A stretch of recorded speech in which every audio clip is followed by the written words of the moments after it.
थोड़ा सा संपूर्ण संख्या के बारे में फिर से एक बार। संपूर्ण संख्या किसे कहेंगे?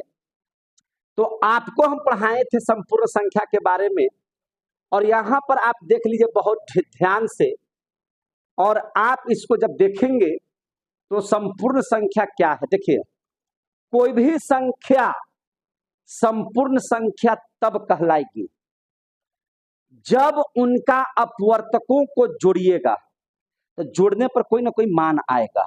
मान आएगा।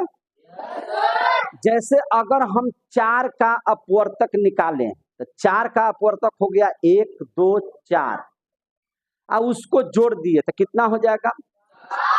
4 2 6 1 7। क्या 4 का दुगना 7 होता है? तो 4 जो है से संपूर्ण संख्या नहीं कहलाएगी। जैसे ध्यान से समझिएगा जरा सा इस बात को, और तब हम आपको यहां पर ले आएंगे। देखिए ध्यान से, चलिए देखिए संपूर्ण संख्या समझ लीजिए। यहां पे था हम लोगों को कि वैसी प्राकृत संख्या जिसके सभी अपवर्तकों का योग संख्या मान से दुगना हो। संख्या मान से क्या हो? दुगना हो, संपूर्ण संख्या कहलाती है। क्लियर हो गया? फिर से बोलिए, वैसी प्राकृत संख्याएं जिसके सभी अपवर्तकों का योग संख्या मान से दुगना हो, क्या कहलाती है? संपूर्ण। अब बताइए, क्या 4 संपूर्ण संख्या? एक मिनट क्या लिखना था, क्या लिख दिया? संपूर्ण संख्या देख लीजिए। संपूर्ण संख्या वह संख्या है ना जिसके अपवर्तकों का योग मूल संख्या का दुगना हो जाए, वह संख्या संपूर्ण संख्या कहलाएगी। अब आप 6 को ले लीजिए।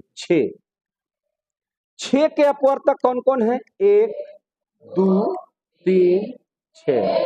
जोड़िए तो 1 + 2 + 3 + 6, 6 3 9 2 11 1 12। क्या अगर हम 6 में 2 से गुना करेंगे तो 12 होगा कि नहीं होगा? तो 6 को संपूर्ण संख्या कह सकते हैं कि नहीं कह सकते हैं? ये सब संख्याएं आमतौर पर बहुत कम मिलती हैं, ठीक है ना, और अगर मिलती हैं तो यही कंडीशन होना चाहिए। जैसे इसके बाद आपको एक संख्या मिलेगी 28। 28 के अपवर्तक किसे कहेंगे? जैसे 1 से ही कटेगा, 2 से कटेगा, 4 से कटेगा, 7 से कटेगा, 14 से कटेगा, 28 से कटेगा। जरा इनको जोड़िए, 1 जोड़ 2 जोड़ 4 जोड़ 7 जोड़ 14 जोड़ 28। 2 1 3 3 3 4 7 7 14 14 2 28 28 56। 28 का दुगुना आ गया समझ में? तो ये संख्याएं कैसी संख्या कहलाएगी? संपूर्ण संख्या की एकदम परिभाषा फिर से जान लीजिए। संपूर्ण संख्या की परिभाषा कि वैसी संख्या जिसके अपवर्तकों का योग मूल संख्या से दुगना हो जाए, तब वह संख्या संपूर्ण संख्या कहलाएगी। और 1 से 100 के बीच में टोटल अगर संपूर्ण संख्या खोजिएगा तो 1 और 100 के बीच में 2 आपके संख्या होंगे, एक है 6 और एक है 28। जैसे सर 4 संपूर्ण संख्या है तो 4 का 1 2 4, 1 + 2 + 4 2 1 3 4 7। क्या 4 का दुगना 7 है? नहीं। तो सर 4 संपूर्ण संख्या नहीं। आ गया समझ में? संपूर्ण संख्या होने के लिए उनके अपवर्तकों का योग मूल संख्या का दुगना होना ही होगा, तभी वह संपूर्ण संख्या कहलाएगी। हो गया संपूर्ण संख्या यहां पर। अब देखिए ध्यान से, ये अगर समझ में आ गया हो तो हम आगे बढ़ेंगे, और आगे बढ़ने के बाद एक संख्या और आपको बहुत अच्छे से पढ़ना है, जिसको आप रामानुजन संख्या कहते हैं। कौन सी संख्या कहते हैं? रामानुजन संख्या।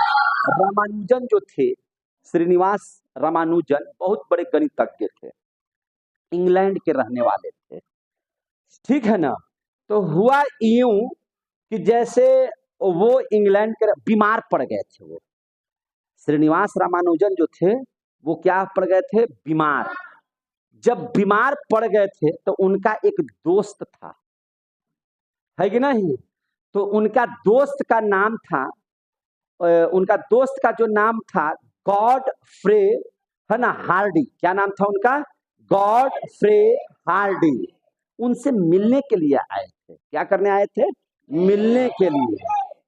और जिस टैक्सी से वो बैठ करके आए थे उस टैक्सी का नंबर था 1729। उस टैक्सी का नंबर कितना था, 1729। आगे समझ में। तो हार्डी साहब ने कहा, वो भी जो थे ना, हार्डी इनका जो दोस्त माने जो थे, वो भी जो थे इंग्लैंड के बहुत बड़े यूनिवर्सिटी जो है, जिसको हम लोग कैम्ब्रिज यूनिवर्सिटी कहते हैं, है कि ना, इंग्लैंड का एक यूनिवर्सिटी है बहुत अच्छा, कैम्ब्रिज यूनिवर्सिटी। उस यूनिवर्सिटी में हार्डी साहब भी जो थे वह गणित के प्रोफेसर थे। और जब अपने दोस्त श्रीनिवास रामानुजन से मिलने के लिए आए तो वो बड़ा कोसते हुए बोले कि आज हम लोगों का जतरा सही नहीं है, हम जिस टैक्सी से बैठ करके आए हैं उसका, है ना, लास्ट नंबर जो है मैंने उसका नंबर 1729 है। और इंग्लैंड में आपको हम बता दें कि विषम संख्या वाला नंबर की गाड़ी पर अगर आप बैठिएगा, है ना, तो आपको मैंने वहां विषम संख्या जो है ना अच्छा नहीं माना जाता है। अगर आप विषम संख्या वाला नंबर पर बैठिएगा तो आपको अच्छा नहीं माना जाएगा। तो बोले कि एक तो हम आपसे मिलना चाह रहे थे, गाड़ी मिल नहीं पा रही थी, टैक्सी मिल नहीं पा रही थी, वो टैक्सी भी मिली, उसका नंबर था 1729, समझे कि नहीं। तब रामानुजन सर ने कहा कि आप क्यों अकबकाए हैं, बहुत अच्छा नंबर है, समझे कि नहीं। और ये आप जो कितना बड़ा गणितज्ञ थे कि तुरंत भर में दिमाग लगा दिया। बोला कि जिस नंबर पर आप बैठ करके आए हैं, तो एक काम सुनिए ना, आप एक काम कीजिए, आप जिस नंबर पर बैठ करके आए हैं तो आप इसका दो तरीके से घन अगर आप निकालेंगे तो समझिए कि यह नंबर है। तो उन्होंने कहा कि कौन कौन से नंबरों के घन के योग से ही बनता है, जरा बताइए। तो रामानुजन ने ही कहा कि आप एक काम कीजिए, 12 का क्यूब कर दीजिए, 12 का घन कर दीजिए। किसका घन कर दीजिए, 12 का, और उसमें 1 का घन कर दीजिए ऐसे। इसको आप ऐसे कीजिए तो 1729 आता है कि नहीं, समझे कि नहीं। अब कहा कि ना सिर्फ इतना ही, बल्कि अगर आप 10 का क्यूब भी कीजिए और साथे साथे, समझे कि नहीं, 9 का क्यूब कर दीजिए। किसका क्यूब कर दीजिए, 9 का भी क्यूब कर दीजिए। तो इन दोनों को अगर आप ऐसे करके देखिएगा ना, तो इससे भी यही संख्या आएगी और इससे भी यही संख्या आएगी। आपको पता है कि आप कितना लकी नंबर गाड़ी से आए हैं। अब जो हार्डी साहब सुने इस बात को तो बड़ा आश्चर्य में पड़ गए, बात तो बिल्कुल सही है। बोला कि अरे तो यानी कि 1729 बहुत अच्छा नंबर है, हम रामानुजन से मिलने आए हैं, ये रामानुजन संख्या है। और उस दिन से उसको क्या कहना जाने लगा, रामानुजन संख्या कहा जाने लगा। समझ में आ गई बात, ये बात पता थी आप लोगों को, आज जान गए। तो याद रखिएगा 1729 आप करके देख लीजिए। 12 का क्यूब कर किए है कि नहीं किए, समझे कि नहीं समझे, इसको देख लीजिए। 12 का क्यूब कीजिए तो 12 12 है 144, 144 में फिर से 12 से गुना कीजिए तो 200 कितना हो जाएगा जी, 88, 144, 8 8 4 12, 8 4 12, 4 2 6 1 7 और 1728, 1 का क्यूब करेंगे तो कितना हो जाएगा, 1729। आगे समझ में। अब देखिए तो इसको अगर कीजिएगा तो 1 2 3 3 जीरो बैठा देंगे, और 9 9 81, अब 81 9 729, 81 9 29 जोड़िए तो 1729 आया कि नहीं आया। तब कहे कि जानते हैं बीमारी के अवस्था में पढ़ना चाहिए तो हर चीज आपको पढ़ा सकती है। अब बेड पर लेटे लेटे वहां एक संख्या का निर्माण हो गया टैक्सी के नंबर से, अब उसको कहा जाने लगा रामानुजन संख्या। तब स्थिति हुआ कि सिर्फ यही तो नहीं, उन्होंने कह दिया, क्या परिभाषा दे दिया रामानुजन संख्या का, सो समझ लीजिए।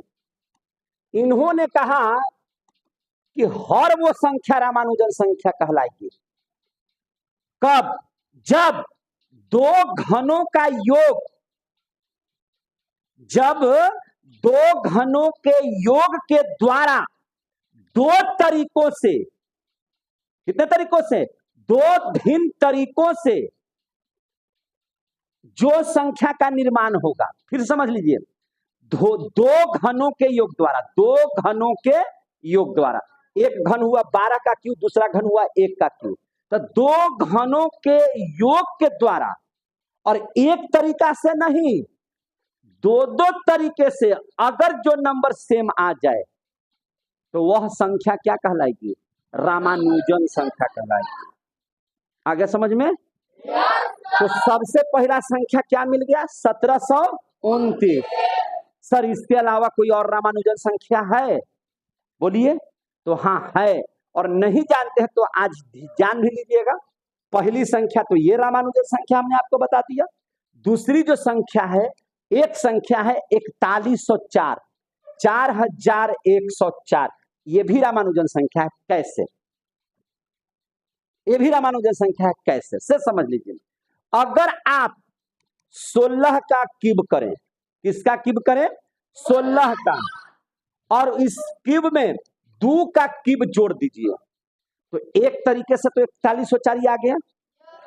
अगर एक और तरीके से अगर आ जाएगा घन का योग, तब इसको रामानुजन संख्या कहेंगे। तो आएगा, आप एक काम कीजिए, 15 का क्यूब कर दीजिए। कितना का क्यूब कर दीजिएगा, 15 का, और इसमें 9 का क्यूब जोड़ दीजिए, तो इसी संख्या को ऐसे भी लिखा जाएगा और ऐसे भी लिखा जाएगा। जब दो भिन्न तरीके से, फिर से सुन लीजिए, जब दो भिन्न तरीके से दो घनों का योग का मान सेम आ जाए, वह संख्या रामानुजन संख्या कहलाएगी।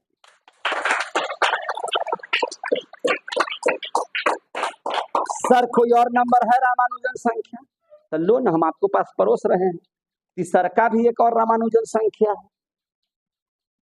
समझ में आ गई कि नहीं बात? देखिए कौन सी संख्या है, तो आप याद कर लीजिए, 13832 भी रामानुजन संख्या है। 13832। सर ये कैसे है? तो आप 24 का क्यूब कर लीजिए और 2 का क्यूब कर लीजिए। समझ में आ रही है बात? 24 का क्यूब कर लीजिए। आप लोग हैं यहाँ पे? 24 का क्यूब कर लीजिए और 2 का क्यूब कर लीजिए, दोनों को जोड़िए तो इतना मान आ जाएगा। सर एक तरीका तो और निकालना पड़ेगा, क्योंकि इसको दो भिन्न तरीके से रखना है, एक भिन्न तरीका से नहीं, एक तरीका से नहीं होगा, 2 भिन्न तरीका होना चाहिए और सेम यही आना चाहिए। तो हाँ है सर। तो अगर आप 20 का क्यूब कर लीजिए, किसका क्यूब कर लीजिए, 20 का, और 18 का क्यूब कर लीजिए। अगर 20 का क्यूब और 18 का क्यूब को जोड़िएगा तो मान इतना ही आएगा। तो इसमें भी 2 भिन्न तरीका हो गया कि नहीं हो गया? जोर से बताना। सर और कोई रामानुजन संख्या है? हाँ ले लीजिए, एक और दे देते हैं आपको, लेते चलिए, पूछते चलिए, लेते चलिए। चलिए चौथा देख लीजिए रामानुजन संख्या, एक तो और। समझ में आ रही है बात? न सिर्फ 1729, ये सभी क्या हो गए, रामानुजन संख्या। सर अगला तो 20,683, कौन सी संख्या, 20,683। सर इसका कैसे है? तो हाँ है, 27 के क्यूब में 10 का क्यूब जोड़ दीजिए। 27 के क्यूब में 10 का क्यूब अगर जोड़ दीजिएगा तो मान इतना ही आएगा। क्लियर हो गया? तो सर ये से हो गया, एक और तरीका कौन हो जाएगा, तो उसका भी हम बता देते हैं।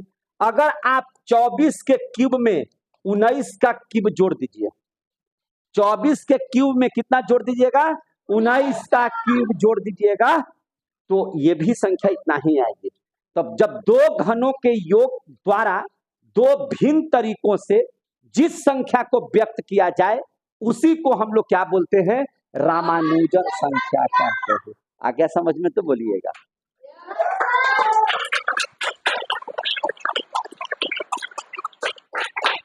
ये है क्या चीज, रामानुजन संख्या। इसके पहले क्या पढ़ लिए थे, संपूर्ण।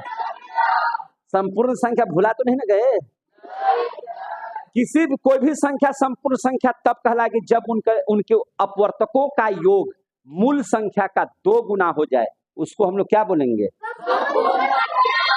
क्लियर हो गया? चलिए, बहुत अच्छी बात है, यहां तक हो गया। अब देख लीजिए पूर्णांक संख्या। कौन सी संख्या? पूर्णांक संख्या। अभी तो आपको बताए पूर्णांक संख्या। प्राकृत संख्या 1 2 3 4 5 6 अनंत तक जाएगा। बोलो ना जी।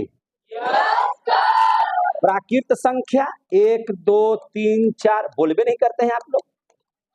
चला जाएगा पूरा एकदम अंतिम तक। पूर्ण संख्या बोले बोले बोलिए बोलिए। हाँ,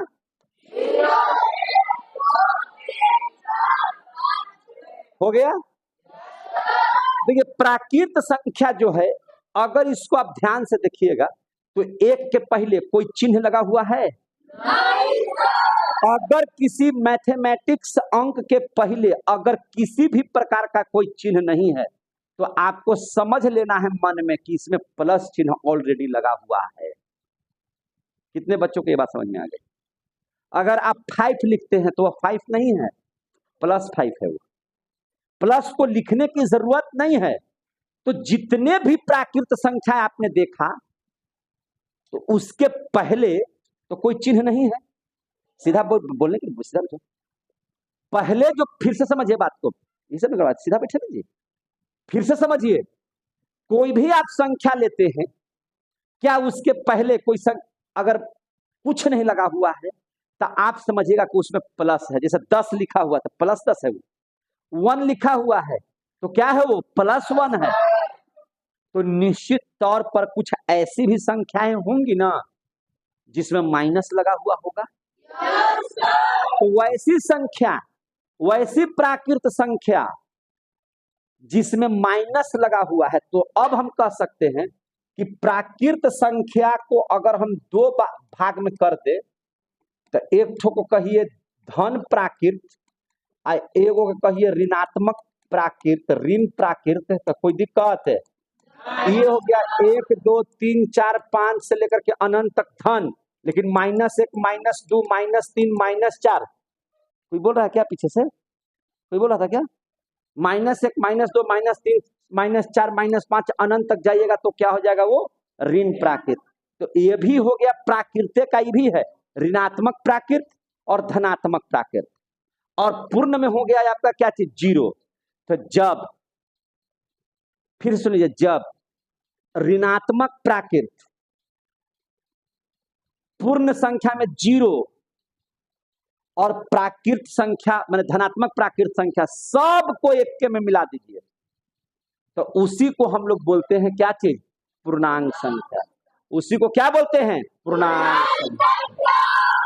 ऋणात्मक प्राकृत संख्या 0 और धनात्मक प्राकृत संख्या को अगर आप 1 ही में मिला दीजिएगा, है ना, इस तरह से, तो यह क्या हो जाएगा, पूर्णांक संख्या। क्या हो जाएगा, पूर्णांक संख्या। क्लियर हो गए? ये भी टॉपिक आपका क्या हो गया, समाप्त हो गया। अब आगे देख लीजिए। अब इस बात को समझिए, आपको कभी कभी कंफ्यूजन हो जाता है। यहां पर हम पूछ देते हैं कि पूर्ण संख्या में सबसे छोटी संख्या तो 0, प्राकृत संख्या में सबसे छोटी संख्या तो 1, ऋणात्मक।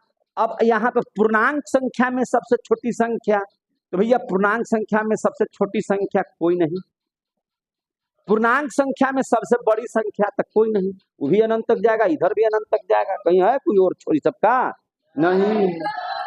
आ गया समझ में? तो उसमें एगो अलग अलग पूर्ण है ना, एक तो हो गया प्राकृत, ये हो गया पूर्ण, एगो हो गया पूर्णांक, एगो हो गया संपूर्ण। तो इसमें अब घबराने की जरूरत नहीं ना है, ना घबराइएगा। संपूर्ण जो जैसे ही कहिएगा, परफेक्ट का जैसे ही नाम आएगा, बस आप अपना दिमाग लगा लीजिएगा कि इनका अपवर्तक और अपवर्त्य। क्लियर हो गया ना? अब सुन लीजिए, बार बार अपवर्तक और अपवर्त की हम चर्चा कर रहे हैं, तो जरा इसको समझ लीजिए। अपवर्तक, देखिए अपवर्तक का मतलब है किसी का भी अपवर्तक पूछेगा मतलब वो संख्या किस किस से कटेगी और जितना से वो कटेगी वह उसका अपवर्तक होगा। जैसे कोई पूछे 4 का अपवर्तक 4 का अपवर्तक, तो 4 का अपवर्तक कौन होगा? 4 को काटने वाला कौन कौन है? 1 2 4। तो 4 का अपवर्तक कितना हो गया? 3।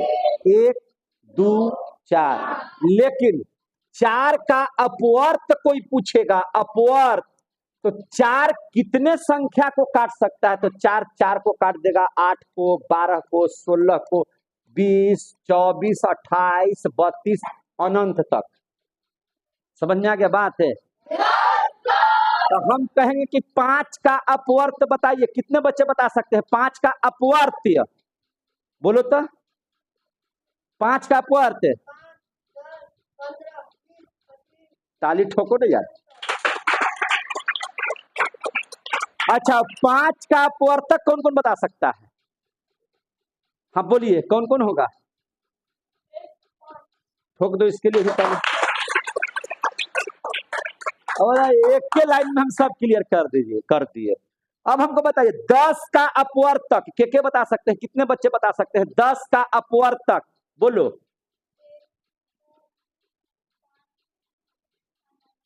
ले, के बता सकता है जी? तुम बोलो। 1 2 5 10। कितना छोटा है जी? ओह पागल है। अच्छा, 5 का अपवर्त कितना लोग बता सकते हैं? 5 का अपवर्त बोलो। समझ में आ गया होगा यार। अपवर्तक को मतलब कि उस संख्या को कितना अंक विभाजित, कितना अंक या कितनी संख्या उसको विभाजित कर दे, वह कहलाएगा अपवर्तक। और अपवर्त किसको कहे? वह कितने अंकों को काट देगा और जितने जितने को काटेगा सब उसका अपवर्त होगा। आ गया समझ में? अपवर्त अनिश्चित, अपवर्तक फिक्स्ड होगा, कितना ही होगा उसका। अरे भैया अंग्रेजी में फॉलोइंग और फॉलोवर समझते हैं ना? आपको फॉलोवर्स कितना हो सकता है? फॉलोइंग तो जिसको आप करिएगा वही ना होगा। समझ में आ गई बात? तो अपवर्तक और अपवर्त फिर समझ लीजिए। 12 का अपवर्तक बताइए। 12 का अपवर्तक कितने लोग बता सकते हैं? तुम बताओ।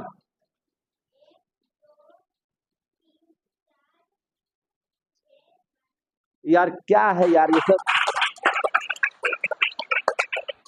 अच्छा, 12 का अपवर्त के लोग बता सकते हैं? अपवर्त तू बता। अनंत तक जाएगा, ठीक है।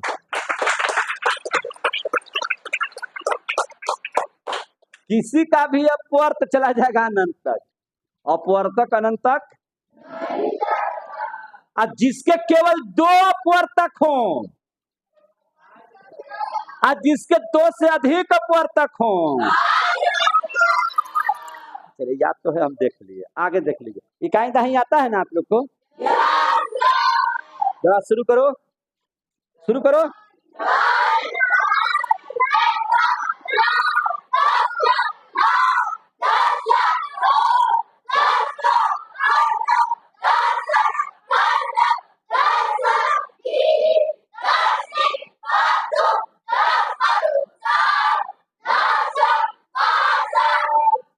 बहुत बढ़िया।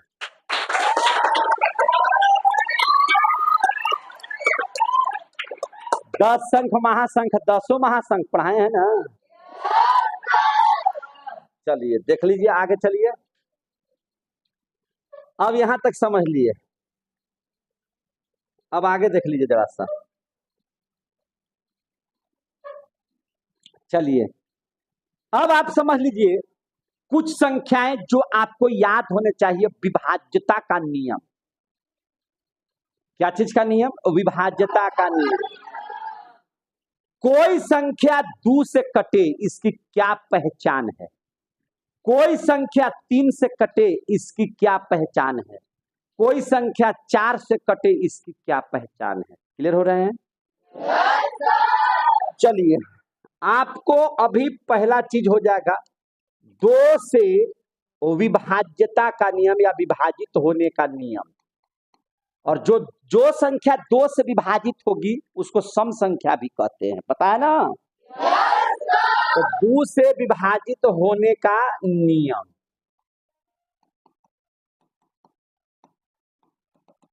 दो से विभाजित होने का नियम कितने बच्चे बताएंगे?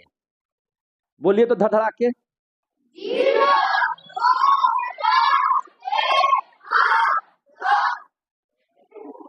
0 2 4 6 8 क्या? इकाई स्थान पर कहता है कि वह सभी संख्याएं 2 से विभाजित हो जाएंगी। बोलना कैसे सीखिए? वे सभी संख्याएं 2 से विभाजित हो जाएंगी अगर उसके इकाई स्थान पर, कहां पर? इकाई स्थान पर, जिसके इकाई स्थान पर 0 हो, 2 हो, 4 हो, 6 हो और 8 हो। अगर इकाई स्थान पर इनमें से कोई होगा वह संख्या 2 से कट जाएगी, 2 से विभाजित हो जाएगी। क्लियर हो गया? एग्जाम्पल देने की जरूरत नहीं है, आप समझ गए। 3 से विभाजित होने का नियम कितने बच्चों को पता है? 3 से विभाजित होने का नियम। कोई संख्या 3 से कट जाए इसकी क्या पहचान है? कोई संख्या 3 से कट जाए इसकी कैसी पहचान है कि वह 3 से कट जाएगा? संख्या का योग नहीं, संख्या के अंकों का योग। आप जो संख्या है आपके सामने उनको जोड़ दीजिए और जोड़ने पर अगर वह संख्या का मान 3 से कट जाए तो पूरी बड़ी से बड़ी संख्या भी 3 से कट जाएगी। अंकों का योग, अंकों का योग 3 से विभाज्य हो जाए, 3 से विभाजित हो जाए तो पूरी संख्या 3 से विभाजित हो जाएगी, 3 से विभाजित हो जाएगी। क्लियर हो गया? जैसे 4 3 2, क्या यह संख्या 3 से विभाजित होगी? तो अब इसके लिए क्या करना है? 4 जोड़ 3 जोड़ 2 मने में कर लीजिएगा। 4 3 7 और 2 9। अरे 9 तो 3 से कटता है, इसलिए पूरी संख्या 432 भी 3 से कट जाएगी। क्या यह संख्या 2 से कटेगी? अब हम पूछे क्यों कटेगी? तो अब कहते कि अंतिम, अंतिम माने क्या? इधर वाला का अंतिम कहेंगे, इधर वाला का अंतिम कहेंगे। इकाई बोलना है। क्या बोलना है? इकाई, अंतिम नहीं बोलना है। आप नहीं इधर आपके लिए अंतिम है। इस्लाम धर्म के लिए इधर से शुरू होता है, से पता है ना? ऐसे ही लिखा था इधर से। समझ में आ रही बात? तो इसलिए अंतिम नहीं, इकाई बोलिए। कितना बोलिए? इकाई। इकाई के स्थान पर 0 2 4 6 8 रहना चाहिए, वो संख्या 2 से कट जाएगी। क्लियर हो गया? चलिए आगे देखिए जरा सा। अब यहां पर 4 से कटने का नियम देख लीजिएगा। 4 से कोई संख्या कट जाए, देखते जाइए पूरा एकदम, देखिए ध्यान से। अच्छा ये सभी पढ़ाना था ना, पढ़ाते चल जाइए। पहले अब इसको, इसी को देख लीजिएगा। 4 से विभाज्यता का नियम, तो 4 से विभाज्यता का नियम क्या है? इकाई और दहाई, इकाई दहाई दोनों संख्या को एक में मिला के पढ़िए। अगर वह संख्या 4 से कट जाएगी तो पूरी संख्या 4 से कट जाएगी, और नहीं तो इकाई और दहाई पर दोनों के दोनों क्या होना चाहिए? 0, तब भी वह 4 से कट जाएगी। जैसे कुछ मान दिए हुए हैं 448, इकाई दहाई पर देख लीजिए क्या लिखा हुआ है? 48। 48 12 चौक 48 कटता है कि नहीं कटता है? तो पूरी संख्या भी 4 से क्या हो जाएगी? कट जाएगी। अंतिम में 2 0 होना चाहिए। तो 4 से कटने का नियम है, जिसका इकाई तथा दहाई से बनी अंकों से बनी संख्या 4 से अगर विभाज्य है या दोनों स्थान पर 0 हो तो वह संख्या 4 से कट जाएगी। 5 से कटने का नियम, इकाई स्थान पर 0 हो या 5 हो, 0 हो या 5 हो, अगर 0 भी है तभी कटेगा, 5 भी है तभी कटेगा। ठीक है। और 6 से विभाज्यता का नियम देखिए, जो संख्या 2 से कट जाए और 3 से भी कट जाए, दोनों से कट जाए, 2 से भी कट जाए 3 से भी कट जाए, वह संख्या 6 से भी कट जाएगी। क्लियर हो गया? चलिए 7 से देखिए, 7 वाला समझाए भी थे आप लोगों को। किसी संख्या के इकाई अंक में 2 से गुना करके, अरे कितना हो बड़ा संख्या हो उसका इकाई ले लीजिएगा। क्या ले लीजिएगा? इकाई। और उस इकाई अंक में क्या कर दिए? 2 से गुना कर दीजिए। समझ में आ गया बात? 2 से क्या कर दीजिएगा? गुना। और 2 से गुना करने के बाद जो संख्या शेष बच जाएगा उसको घटा दीजिएगा उतना में से, और अगर घटाने के बाद 7 से कट जाएगा तब पूरी संख्या 7 से क्या हो जाएगी? कट जाएगी। कैसे? देखिए, एक अंक है 133, मतलब संख्या 133, तो लास्ट वाला कितना है? 3, इसमें 2 से गुना कर दिए, कितना हो जाएगा? 6। बाकी बचा कितना? 13। 13 में से 6 गया 7, 7 7 से कट जाता है कि नहीं कट जाता है? इसलिए 133 भी पूरी संख्या कट जाएगी। अब देख लीजिए यहाँ पर 441 लिखा हुआ है, तो अंतिम संख्या क्या है? 1। अंतिम संख्या कितना है? 1।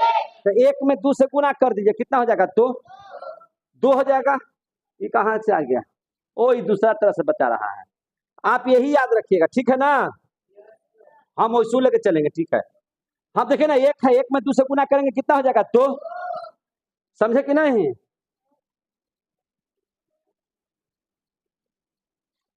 आप देखिए 1 का दोगुना कितना हो जाएगा? 2। और 44 में से 2 को घटा देंगे तो कितना बच जाएगा? 42। 7 6 42 कटेगा कि नहीं कटेगा?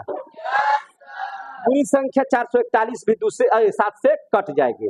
और 9 का नियम और 3 का विभाज्यता का नियम सेम है। अब 8 वाला नहीं बढ़ाए, 8 वाला देख लीजिए। 8 वाला, 8 का क्या पहचान है? तो भैया देख लीजिए, इकाई जैसे 4 में क्या था? इकाई दहाई से बनी संख्या अगर 4 से कट जाएगी या डबल 0 हो जाएगा तो 4 से कट जाएगी। और 8 में भी सेम नियम है, इकाई दहाई और सैकड़ा, इकाई दहाई और सैकड़ा, अगर इकाई दहाई सैकड़ा से बनी संख्या 8 से अगर विभाजित है तो पूरी संख्या 8 से विभाजित होगी, और नहीं तो अंतिम में 3 0 रहेगा तब भी वह 8 से विभाजित हो जाएगी। 9 से विभाज्यता का क्या नियम है? जो 3 का है, 3 में क्या किए थे? सबको जोड़ दिए थे, अगर वह 3 से कट जाएगी तो पूरी संख्या 3 से कट जाएगी। और 9 में भी यही चीज है, सब संख्या के अंकों को जोड़ दीजिए, अगर वह 9 से विभाजित हो जाएगी तो पूरी संख्या भी 9 से विभाजित हो जाएगी। और 10 से कटने का क्या नियम है? अंतिम में 0 होना चाहिए। अंतिम में क्या होना चाहिए? 0। ठीक है। अब देख लीजिए 11 से, 11 वाला में एक लाइन में समझ लीजिए, अगर संख्या बड़ी है तो एक गैप कर करके संख्या को जोड़ दीजिए, फिर दूसरा गैप के भी अंतर को जोड़ दीजिए और दोनों को घटा दीजिए। अगर वह 0 हो जाए या 11 से विभाजित हो जाए तो पूरी संख्या भी क्या हो जाएगी? 11 से विभाजित हो जाएगी। 11 वाला देख लीजिए जरा सा बोर्ड पर, कोई संख्या 11 से कैसे कटेगा? ध्यान से समझिएगा, कोई संख्या 11 से कैसे कटेगा? ध्यान से समझ लीजिए। जैसे देखिए, कोई संख्या 11 से कैसे कटेगा समझिए। जैसे मान के चलिए कि 1 3 3 1 दिया हुआ है, ठीक है ना? तो पहलका लीजिए, उसके बाद एगो छोड़ के दूसरा का ले लीजिए, इसके बाद है ये दोनों को जोड़िए, 3 और 1 4, अब फिर ये दोनों को ले लीजिए तो 3 और 1 4, और दोनों को घटा दीजिए, 0 आ गया, 11 से कट जाएगा। जैसे 5 3 2 6 9 8 है, सर 11 से कटेगा कि नहीं कटेगा? तो भैया 5 और 2 7, 7 और 9 16 में से घटाना है, 3 और 6 9, 9 और 8 17, ये कहीं नहीं कटेगा, सीधी सी बात है, समझे कि नहीं?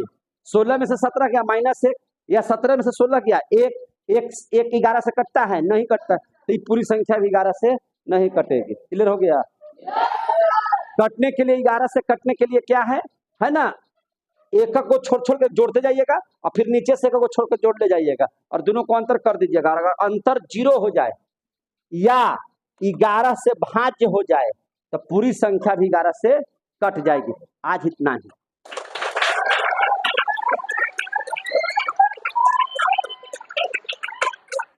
अब हम लोग बेसिक क्लास का तीसरा पार्ट कल पढ़ेंगे।